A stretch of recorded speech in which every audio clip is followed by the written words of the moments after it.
Une jeune femme aveugle est sauvée de justesse par un jeune homme muet. Plus tard, l'homme muet revoit la jeune femme aveugle et se met à l'aider naturellement. Il marche après elle. Lui libère la voix. Il lui ouvre même une salle dont il a les clés afin qu'elle puisse y jouer du piano. On découvre ensuite que la jeune femme aurait perdu la vue lors d'un accident de voiture, donc elle ne serait née aveugle. Et le jeune homme, quant à lui, serait devenu muet tragiquement en voulant sauver son ami lors d'une bagarre de gang.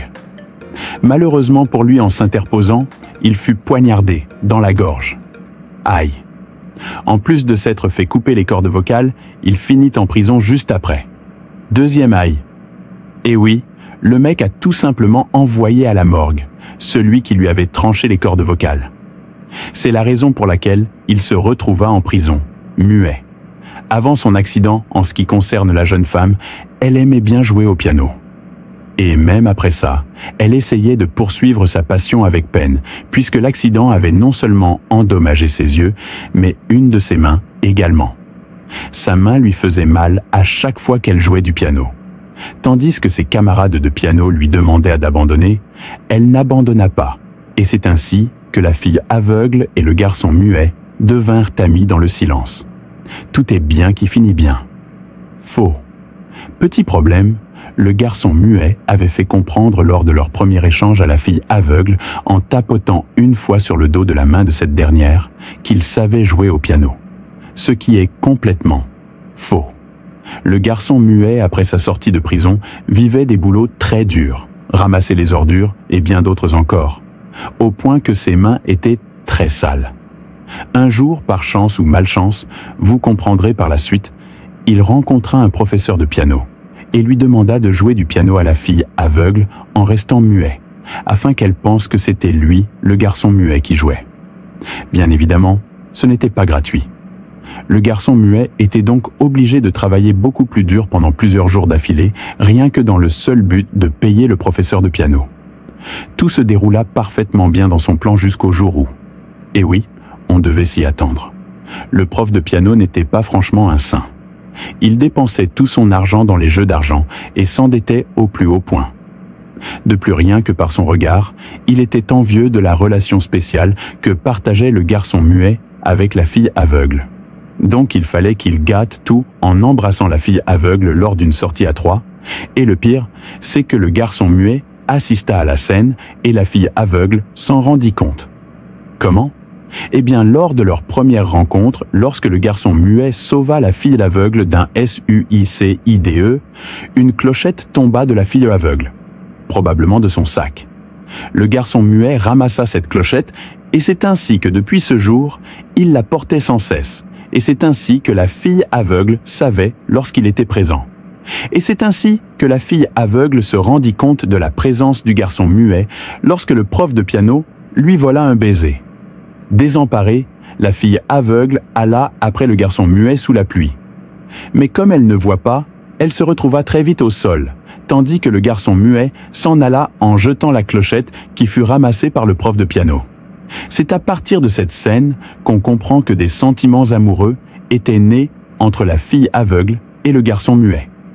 Car juste avant tout ça, le prof de piano, rendez-vous compte, en voulant détruire la relation de nos deux protagonistes, joua du piano à la fille aveugle en l'absence du garçon muet, alors qu'il savait très bien qu'il était là en tant que lui et non en tant que garçon muet, car il avait demandé à ce dernier de le présenter à la fille aveugle en tant que lui pour qu'il puisse faire une balade à trois.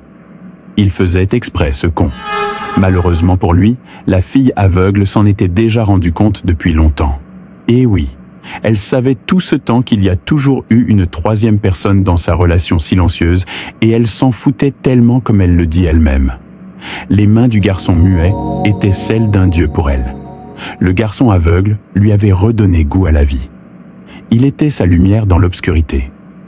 Elle se fichait de son passé et de son mensonge.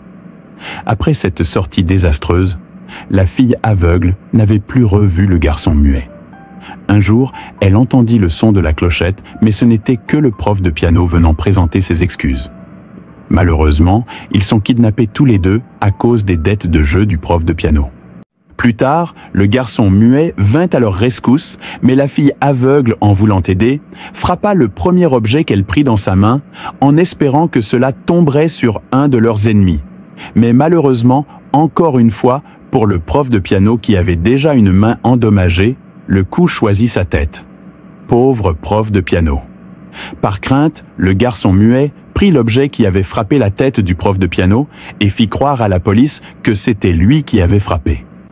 Malheureusement pour lui encore une fois, il fut emprisonné une seconde fois car il était aussi suspecté dans une affaire de vol sur son lieu de travail. Le prof de piano n'a quant à lui pris aucune peine de prison. C'était même lui la victime dans tout ça carrément. Seule sa main a été endommagée, alors le piano s'est... Il s'accrocha à la fille d'aveugle pour vivre sa passion du piano à travers elle. Au final, seul le garçon muet alla en prison pour 2 ans. Cruel destin. Après toutes ces années, la fille aveugle devenue célèbre grâce à son jeu au piano n'était plus aveugle. Elle pouvait voir désormais. Elle alla donc chercher le garçon muet qui était apparemment sorti de prison et qui travaillait en mer. Arrivée sur le lieu de travail du garçon muet, la fille aveugle, ou plutôt la fille précédemment aveugle, se mit à demander aux travailleurs où était le garçon muet car on lui avait dit qu'il travaillait là. Seulement, le garçon muet ne voulait pas la revoir. C'est ce qu'il lui avait fait comprendre quand elle lui avait rendu visite en prison. Et il lui avait une fois de plus dit de rester loin de lui au travers d'une lettre envoyée par l'intermédiaire de son ami. Mais la fille précédemment aveugle ne pouvait s'empêcher d'aller vers lui pour le voir. Malgré que le garçon muet essaya de se cacher derrière les autres travailleurs, la clochette qui était à nouveau en sa possession finit par tomber sur le sol. Cela attira l'attention de la fille précédemment aveugle qui se précipita pour la ramasser, mais malheureusement pour elle, au même moment, un camion se dirigea dans sa direction. À ce moment-là, le garçon muet n'eut d'autre choix que de la secourir, dévoilant ainsi son identité. La fille précédemment aveugle le reconnut tout de suite.